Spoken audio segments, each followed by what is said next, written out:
নমস্কার বন্ধুরা, আমি শ্রী দীপন।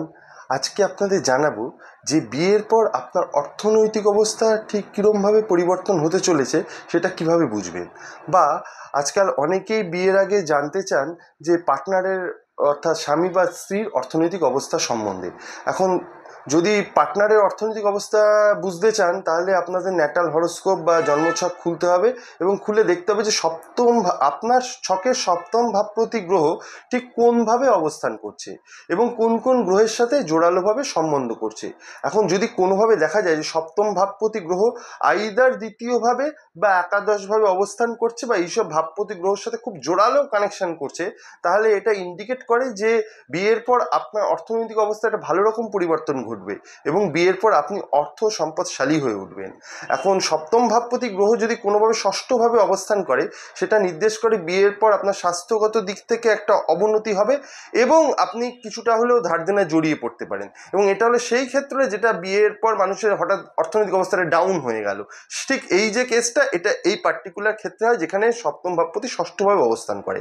এখন সপ্তম ভাবপতি যদি কোনোভাবে দেখা যায় যে আপনার অষ্টম ঘরে অবস্থান করছে, তাহলে এটা কিন্তু নির্দেশ করছে যে আপনি বিয়ের পর পার্টনারের উত্তরাধিকার সূত্রে ইনহেরিটেন্স সূত্রে কিছু ভাবে প্রাপ্তি ঘটতে পারে বা আপনার পার্টনারের যে কোনো যে ইন্স্যুরেন্স বা বীমা সংক্রান্ত ব্যাপারে কিছুটা লাভবান হতে পারে। এটা যদি কোনোভাবে দেখা যায় যে সপ্তম ভাবপতি গ্রহ আপনার শুক্র গ্রহ বা ভেনাসের সাথে খুব জোরালো সম্বন্ধ করছে, তাহলে কিন্তু এটা নিশ্চিতভাবে বলা যেতে পারে যে আপনার পার্টনারের অর্থনৈতিক অবস্থা আপনার থেকে বেটার হবে এবং বিয়ের পর আপনার অনেক সম্পদশালী হয়ে উঠবেন, অর্থনৈতিক দিক দিয়ে সমৃদ্ধ হবেন। বিয়ের পর বিভিন্ন দিক দিয়ে আপনার আয় রোজগার উন্নতি এই সমস্ত ব্যাপারগুলো ঘটবে।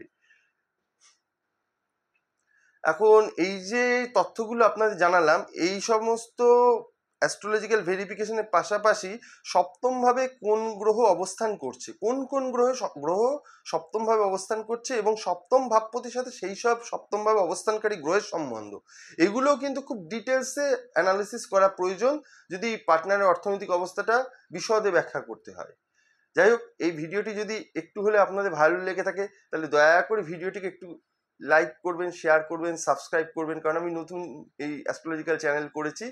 আর আপনাদের এইটা বিভিন্ন মানব জীবনের গুহ্যতত্ত্ব জানানোর জন্য বিভিন্ন বিষয় আমি নতুন নতুন ভিডিও নিয়ে আপনাদের কাছে আসব। আজকে এখানেই ভিডিওটি সম্পূর্ণ হচ্ছে। আপনার নমস্কার।